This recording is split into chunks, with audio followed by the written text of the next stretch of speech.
Tavin will mow your grass and make it look so well. Now Tavin goes donut goals when in town he comes, getting strength for his haunches to cannonball for fun. Tavin, ramping up the holler, Tavin, trying to make a dollar, Tavin, give him a holler, he'll mow your grass today.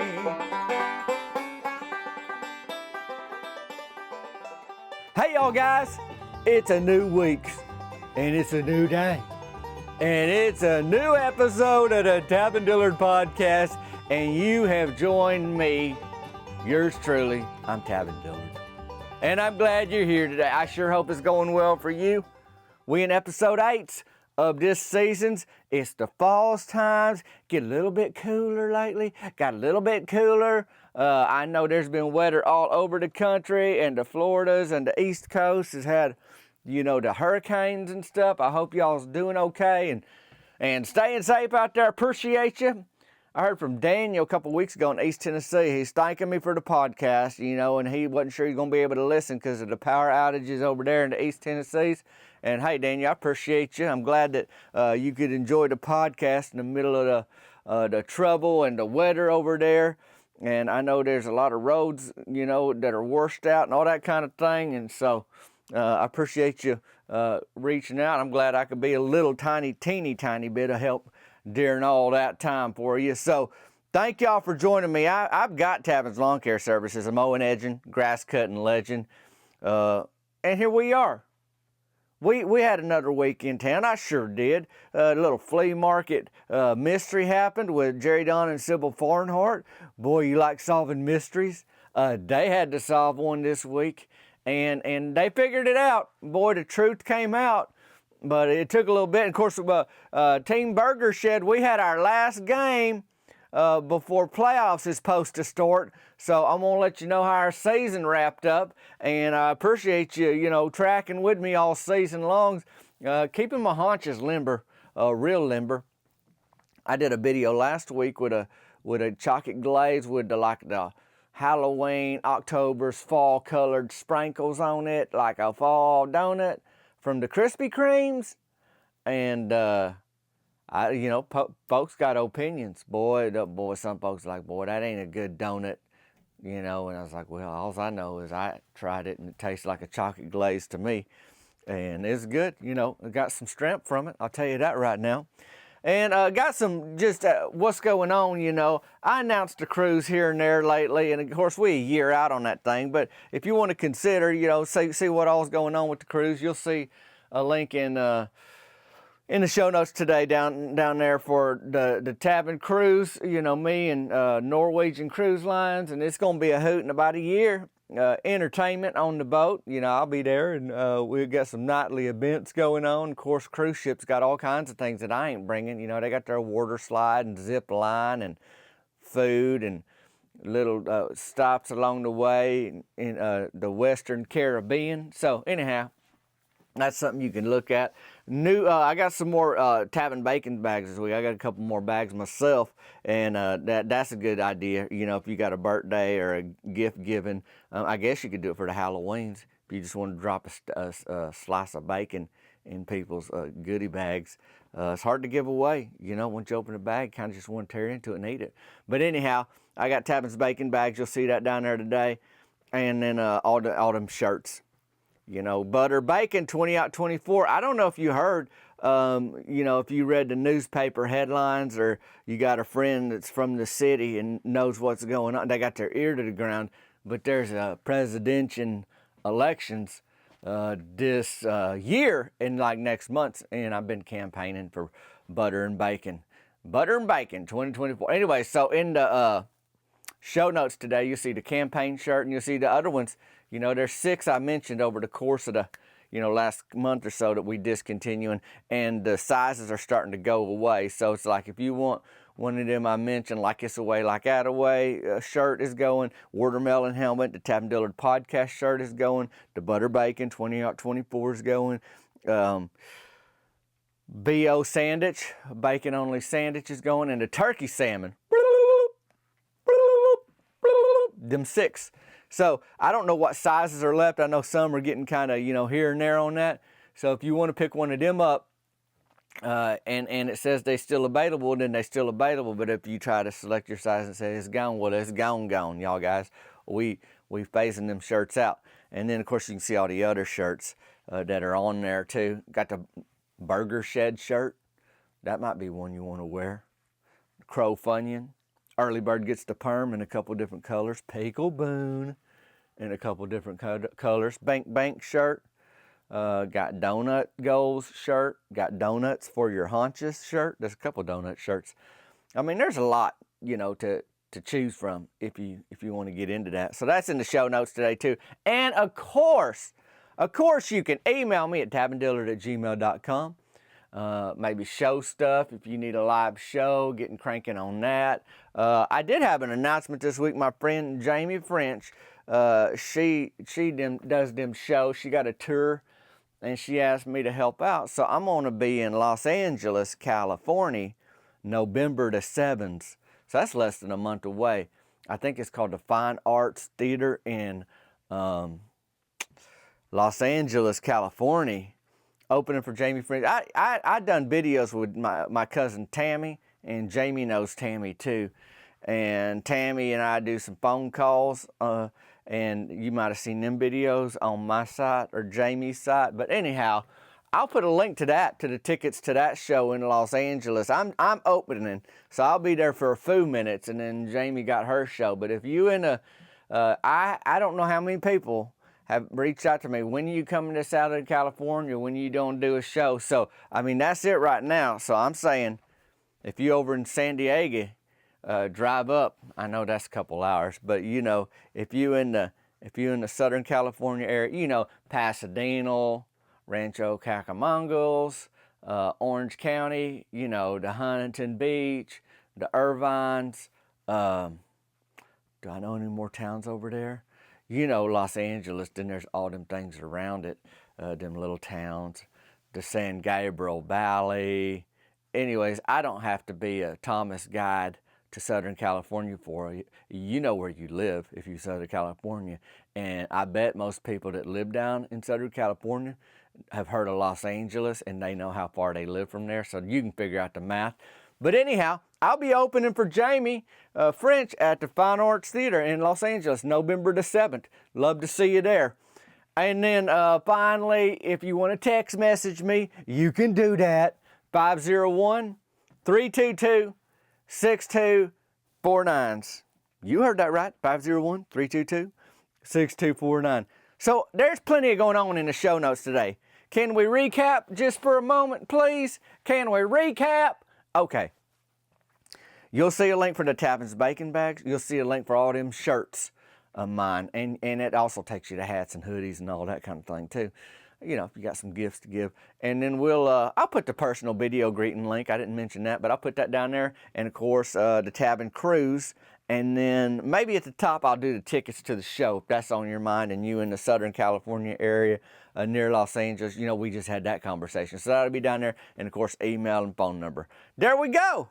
Now we all up to speed, y'all guys. We all up to speed, and Team Burger Shed is 11 wins to 5 losses to 1 ties. So we 11, 5, and 1 is how you do it in the sports world. You put the wins first, the losses seconds, and the ties thirdlies, and that's how it go. And we having, like I said, one more regular season game to play before the playoffs, which I got an update on. It's pretty exciting. Now, Jerry, Don, and Cybil Farnhart, they got all kind of stuff at the flea market they run. You probably know that. You've been to flea markets in your time. You know what a flea market is about. Now, I've said this before, but I tell you, if you got a tarp and that's how you close shop, they ain't usually stuff I want to buy. If it's like out all night long in the front yard and you just throwing a tarp over your flea market goods, it ain't telling me that that's something I probably want to buy if you just leave it out all the time. But they got the indoor where they got a door and they lock it and they got shelves and stuff that you could buy. I ain't saying it's a high-end flea market, but I am saying that You know, they established business that ain't, you know, here and gone. And because you drive by some of these flea markets in the town, or what they used to be, they got grass growed up over an old vending machine, and then there's tables out there, and you drive me like, is that thing open? Or and somebody might say, oh no, that closed 3 years ago. They just still got stuff on the tables, kind of thing. So Jerry, Don, and Cybil, no, they actively working this flea market and keeping the rotation fresh, as they say. And you know, there's all kind of ways to get stuff for flea market. Now, I didn't go to school for flea markets, but I'll tell you, Jerry, Don, and Cybil Farnhart, they got a good business mind. And they friends with they the parents of my friend, Rance Farnhart. And Rance run the bait and tackle shop, Fishing Clips, and he also give haircuts out there. So he a businessman, you know, like his mama and daddy. And they always just know how to like turn a profit and make money and get stuff that folks want and provide a service for the community kind of thing and help folks out. So it's like you know, come natural to them. They've been doing it so long that folks know where to find Jerry, Don, and Cybil Farnhart. And Jerry, Don, and Cybil Farnhart know where to find them deals to bring them into their flea market and get rid of stuff and all that kind of thing. So they also go to auctions. You heard about them auctions? Like auctions, like where somebody says, hey, who gave me that $1, $2, $3, $3, you know, that kind of thing. And then you do the bidding. So the way the bidding goes is that if you win, if you say, I want to buy it for $24, and they're like, all right, a whole case of toothpaste that expired for $25 or whatever, then you can come away with that, and then you go back to the flea market, you sell that or whatever. You know, I guess I don't have to explain the nuts and bolts and the behind the scenes of flea market acquisitions to you, but I'll tell you, they go to them auctions. Well, there was an auction this past week that seemed like a nightmare at one point. How could it be a nightmare, Tavin? It couldn't just be like, oh, you know, maybe they got outbid on something. Well, that wouldn't be a nightmare, y'all. Listen here. When they went outside after that auction into the parking lot, they could not find a PT Cruiser anywhere. Jerry, Don, and Cybil Farnhart drive a PT Cruiser. Everybody knows it's a beautiful little car, sit real low to the ground kind of thing. But let's start at the beginning. Okay, lots of small towns have them auctions, sometimes in the day, but on them Friday and Saturday nights, you won't have trouble finding an auction nearby. Them evening auctions on the weekends in the small towns in the South, you can find them. I know some's on Saturday mornings, that kind of thing, but I'll tell you, there's a goodly amount. Friday, Saturday nights, folks got their local auctions, okay? And they like to spread the net wide, as they say, so they can find good stuff. Jerry, Don, and Cybil Farnhart ain't just going to one auction. No, they'll drive 30 miles to another auction kind of thing. Just see what they can get her together, take it back to their flea market. You know, you buy it at a discount, then you turn a little profit, sell it at your flea market kind of thing, give it to the folks in town. So you can always get stuff like I said, like that bulk toothpaste. Boy, that's a real thing. The expired shampoo or knockoff coloring markers, that kind of thing. But sometimes there's stuff that just catches your eye at an auction. Of course, you got to have like a business mind. You can't just say, I want that for my house. I mean, you there to try to grow your business, not populate the inside of your trailer or whatnot. So it's one thing if you are there just to buy something for yourself, right? You can do that. You can go to an auction and just say, well, what do they got there? And then you end up with whatever, kind of like a stun gun or something kind of thing. Or maybe a rocking chair that's poorly built, but it's a good price. Or some sort of drone, you know, that's basically like a remote control helicopter that don't fly too fast or too far and break pretty quick. And, you know, you got to have a bunch of AA batteries on hand. Or I don't know, but there's things that show up at these auctions. I ain't got to tell you that. But if you're looking to turn around and make a profit, buddy, you got to get it at a good price. So anyhow, Jerry, Don, and Cybil arrive at this auction, and it starts in the afternoon, 3 o'clock, something like that. The day's hot enough, and they just parked that PT Cruiser right there in the parking lot. You know, there ain't no shade in the parking lot. It's a parking lot. You know how parking lots are. They ain't a forest. They ain't a bunch of shade trees around. It's a parking lot. So all they do is park that PT Cruiser on a hot day in the parking lot, and they get out at that auction, at the parking lot auction, and then there's quite a few other cars already there. Now, the auction wasn't in the parking lot. That's just where you park your car. It is at a little, let me explain where we at there. It's one of them little strip mall parking lots. So there's the auction, and then a couple other shops. One's the donut shop, which, you know, that ain't a bad place. I like to go in there. You ain't got to outbid nobody. You can just buy one. And then the other's a real estate office, you know, where folks list land and properties for sale in the area. Probably ain't got to tell you what real estate do, but don't matter no how. Cybil, she's a little agitated when they arrive because Jerry Don drove the speed limit and he missed a turn. So they coming in later than she wanted to this auction. And she a little hot, so you know how folks, they get in arguments, and then all of a sudden they got business to take care of, and they're a little flustered. So she's letting Jerry Don know that they got to get inside there. We got to get inside this auction. It's time Jerry Don parked this PT Cruiser, and let's hoof it in there. Well, Jerry Don checks his pocket in the parking lot, and he's got his wallet. So they ready to buy if anything good shows up. So they got what they need, and they get their little fan or card thing, you know, where you hold it up to bid. And they point at you like that away, like, we see your bid, and we acknowledge your bid, and now we're going to see if anyone else is going to beat your bid. But you got to hold your hand up or your little fan or your little card up with your number on it, kind of thing, how auctions do. And so they got that, and he got his wallet, and now he's hustling inside with Cybil because they about to do some business. I told you they got a business mind. I done told you that. Jerry Don sees something, and he may bid once, but if it goes too high, he's fine to let it go. And then he also decides on other things, like he's going to win that bid no matter what. You know, because he knows that, boy, it's going to be worth the price. We're going to be able to turn profit. This is worth it. Let's go for it, kind of thing. So, you know, like them Crystal Gale commemorative plates he got that one time, or the Branson ashtrays, he ends up snagging anything that's Branson, Myrtle Beach, Gatlinburg. Folks like them, and it's cheaper than if they buying it on Main Street in them tourist areas. And some of the stuff they find at them auctions, they've been discontinued. Like, you ain't going to find them on the main streets of Gatlinburg, Myrtle Beach, or Branson no more. So now, boy, you really got an opportunity to sell them things. Well, today, Jerry Don and Cybil seen some Jurassic Park figurines. You know about them? They like characters from the movie, but little toys, like they ain't real people. They can't sell real people. And the Jurassic Park's just made up. It's not a real park. It's a movie. It's a movie franchise about them dinosaurs.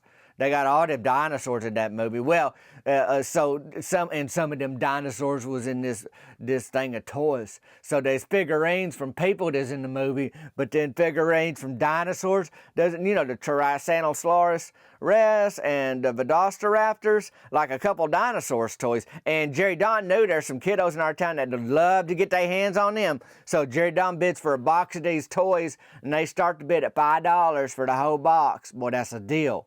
But you know, when you start a bid at $5 at an auction, you don't know where it can end up.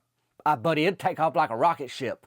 It'd take off like me on a bike ramp in a trailer park, hitting that plywood, going so high, landing that thing, back tire just raking up that gravel, peeling out back a ways like that away. I mean, you don't know where this auction gonna end.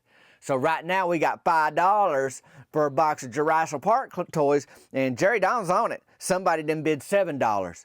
Jerry Don bids $9. I got $9. Who give me $10? Next bid $10. Then $15. Jerry Don jumps up all the way up to $20 for this box of Jurassic Park toys. He ends up with the box for $27. So he's going to have to sell these figurines things for at least like $5 a piece to have a decent profit. I don't know exactly. I mean, he's going to figure it out. That ain't Tavin Dillard's problem. I wasn't at the auction. I ain't trying to run a flea market. Jerry Don will figure it out. I ain't worried about that. Next was a car detailing kit. This seemed more personal, like it wasn't for the flea market. Like Jerry Don wanted to wash and detail that PT Cruiser theirs. I mean, they got the right to do that. You know, I was telling y'all guys, like, hey, businessmen, businesswomen, they go to these things, they gonna turn a profit. They ain't trying to populate their trailer with stuff. Well, you know, sometimes they see something I guess they just want. And Jerry Don seen this core detailing kit, and you know, they really they keep that PT Cruiser pretty locked in. And I guess he saw opportunity to, you know, really take care of that car of his. And you know, you take care of your car, it take care of you. You know about that? You take care of your car, it take care of you. So he just bids on one of the kits. He don't want the whole lot. He ain't trying to buy a whole lot of car detailing kits. He wants that one for himself and for that PT Cruiser that him and Cybil drive. The auctioneer said they had a kit hooked up to a hose around back, and it works great. Like they done tested these kits, or you know, one of the kits, and they said, well, these are all the same. So I tested. Jerry Don's already convinced. Like Cybil was all for it. They take good care of that PT Cruiser. Like I said, it sits pretty low to the ground, and you can take good care of it. And I mean, you can almost look over the top of it. So if you need to dry the top, you don't need much more than a little step stool. Not much more than a little step stool to do that. The only other thing they got was a box of probably 40 misprinted hats for a repair place called Steve's Window Repair. Onlyest thing about it is they spelled the word window wrong, and it was called Steve's Widow Repair. You know, like a widow, like the lady's husband died. So they got all these misprinted hats, Steve's Widow Repair. I don't know if Jerry, Don, and Cybil saw a market for cheap hats or for that hat specifically. I can't believe there's a market for widow repair. I don't know how that works. But if somebody just wants to keep the sun out their eyes, these hats are going to do the trick. And you don't care what the hat says, or maybe you like, I don't know. So once it's time to go load up, Jerry, Don, and Cybil exit that little auction building I told you about. It's in a strip mall next to a donut shop and a real estate office. They sell land. You know about that. But the only thing is, once they exit that building, they look at that parking lot. You remember when I told you they parked that PT Cruiser in the parking lot? The PT Cruiser was gone. Jerry, Don, and Cybil Farnhart's car is now missing. Cybil wanted to call the police, and Jerry, Don thought they should ask around. Plus, he's checking his pockets for the keys. They ain't in his pockets. So now we got a real problems. Where are they? Cybil's asking him. Where are them keys, Jerry, Don? You know, he's like, I left them in the car, Cybil. You know, he's remembering, I left them in the car. And she says, in the car? Why'd you leave? He goes, yes, in the car. You was rushing me. I made sure I had my wallet, but I forgot them keys, Cybil. Settle down. Now, Jerry, Don, you know, he's snapping back at her. Boy, they getting hot. You think they was in a little bit of argument coming late in their PT Cruiser to the auction. Well, boy, it's even that much higher leaving the auction, and there ain't no PT Cruiser to climb back into. So now we got a full-blown mystery. We don't know what's going on. So he heads back into the auction. He asks if anybody seen someone drive off in this PT Cruiser. The auctioneer hears this and says, no, we got Lorraine's PT Cruiser around back getting it detailed to show folks what that kit can do. And Lorraine apparently is that she that realtor. She worked a couple doors down in that realtor office, you know. So about that time, Cybil's waiting in the parking lot when she sees this angry realtor lady huffing and puffing toward a dirty PT Cruiser in the parking lot. They was supposed to take care of this. So there's another PT Cruiser. It's a different color than Jerry, Don, and Cybil's. They know it ain't theirs. And then Cybil see this little real estate lady all bent out of shape, huffing around a dirty PT Cruiser, saying they supposed to take care of this. And she got a little pantsuit on, fancy bangs, wearing sunglasses. You can tell she's a pro. Cybil overhears her, and while Cybil starts to put two and three together, like she figuring out, hey, wait a minute, this lady's mad her PT Cruiser ain't washed. Our PT Cruiser missing. You know, Jerry, Don finds out inside that they PT Cruisers around back getting detailed for free.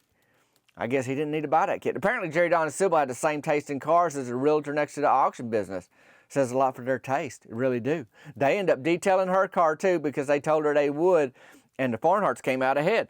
I mean, it paid to leave them keys in the car this time, Jerry, Don. Sure, somebody could have drove off and stole it, but they thought, oh, the realtor left her keys in the car for us to bring it around back and detail it. So now they winning, and little huffy pants, bang sunglasses realtor, she doing okay, too, because her car got cleaned up as well. So they left that auction with a box of Jurassic Park toys, a car detailing kit that apparently works pretty well, and some of Steve's widow repair hats. You might want to check out that flea market this week. And their son, Rance Farnhart, well, he had a softball game to play along with the rest of Team Burger Shed. It was our last game before them playoffs. Well, how'd we do? I'm glad you asked. We played Brunwell Tires. I think they're going to the playoffs.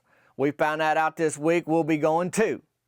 So we play, it's like maybe a little playoff preview. I don't know. You know how they got different, playoff games and playoff teams. We might not play in first round, and then, people get eliminated, and then you never see them again. But all I know is we was playing Brunwell Tires the last game of the regular season, and they is playing us. That's how it works. If you play in one team, that means they playing you too. So Team Burger Shed against Brunwell Tires. And they're going to be posting a playoff schedule this week. I figure we have to be going to the playoffs for sure. Otherwise, why would Russell Tucker have Myron Curtis start the game for us? I'm talking about starting pitching. I mean, if we were fighting for a playoff spot, we wouldn't be having Myron start the game. I sure don't think so. Rusty Tidwell, he noticed Myron was pitching and wasn't super happy about that. I guess to him it was like telling the other team, we don't even want to win. But Myron can pitch. I mean, he can get it to the plate. It is slow pitch softball. It do take some skill, but you ain't got to be a pro athlete to figure out how to get that ball to the plate. Cody Mantell showed up. He was ready to play. Well, Russell started him at first base because Mort Dwidell got stuck at his house.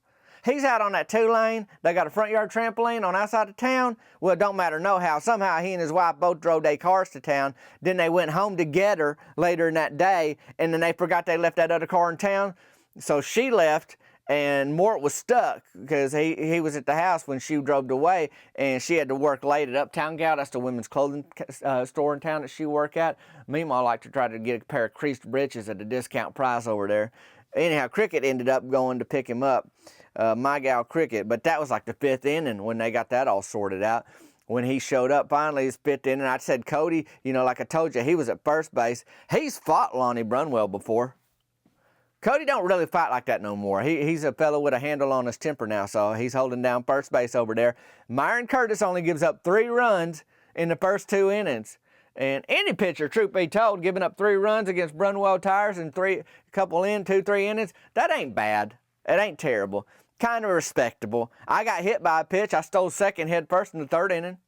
Rance moved me over to 3rd on a single, but he almost got thrown out because he tripped on the way to first base. I don't know why I didn't leg it home when he hit that single and I was already at second, but I just made it base to base. Wasn't a real deep single. That's part of it. Then JT Whitlow, he hits a sacrifice fly, and then I scored. Rusty Tidwell followed with a homer because that's what Rusty do. And it's 3-2. I think folks was feeling better. It wasn't a blowout just because Myron Curtis was our starting pitcher. You know, now we got some runs too. Speaking of blowout, Mary Beth Tucker brought hot chicken to the concession stand, y'all guys. You know them hot chicken places, they's all the rage. They popping up like TCBY's was in the 80s. I mean, hot chicken here, hot chicken there. Super spicy, different levels of hot. You mix that with softball players that want to show off, look out. Oh, I can do really hot. Oh, I can do firehouse hot. Oh, I can do inferno hot. You know, then they always trying to one-up the next guy. No thanks, buddy. I mean, I like a little spice, but Myron actually showed some self-control till later in the game. Donnie Brunwell and some of them boys went for it during the game, and Myron actually waited till the whole game was over. But them Brunwell Tire boys, they's eating it in the dugout, you know, when they's off the field, in between innings kind of thing. It didn't tear up their guts fast, but Lonnie seemed to get some heartburn. He's really burping up that spice on the field, just kind of burping it up, you know, like it catches you and you got to stop and let it come out kind of thing. Have you ever walked into somebody's burp? Ugh, it's gross. Or they turn and blow a burp like they trying to get it as far away from their own face and you standing right there. Oh, that's gross. So Lonnie Brunwell's got them hot chicken burps just coming up all through the game. I don't like Mary Beth Tucker messing with that menu over there, and I ain't calling her an MVP. But that hot chicken did enough of a number where you could say Brunwell's tires was a little bit off tonight. I could say that. It's their choice, though. They had the opportunity to choose, and that's what they chose to do. I wouldn't eat that spicy chicken during a softball game. You know what I did do, though? I settled for free snow cone after the game because Team Burger Shed won 9-4 tonight, and we end the regular season 12-5-1. Brunwell Tires knew they was going to the playoffs. Maybe that's why they didn't mind eating that chicken and burping that spice during the game. Who knows? You know, they'll be in the playoffs next week. Don't matter no how anyway. And maybe they're just taking it easy. All I know is that the playoffs are here and Team Burger Shed is playing. Let's go. Meemaw now, she's asking me for some baby doll help this week. I never really know what that means, but it sounded serious. I'll find out, and when I know more, I'll probably let y'all know. Might have to be next week on the podcast. But I sure appreciate y'all joining me today on the Tab and Dillard podcast. Like I said at the beginning, check them show notes for all that's going on. Share and rate and stay in touch on that. I mean, I'm talking, you know, them shirts, them personal greetings, them bacon bags, the Tab and Cruise. And you'll see the link for that show I'm opening for Jamie French in Los Angeles at the Fine Arts Theater, November 7th. You'll see all that there in the show notes this week. I had a good week, I'll tell you that for sure. And I hope you have a great rest of your week. Share, Subscribe to this podcast. Leave me a comment. Let me know how you're liking it or how you're not liking it. I mean, we can talk. We friends. And hey, if you didn't lose your PT Cruiser at an auction this week or ordered a bunch of misprinted hats that said Steve's Widow Repair that ended up at that auction, you having a pretty good week. Me, I'm Tavin Dillard. This is a Tavin Dillard podcast. Till next time, y'all guys. We'll see you later.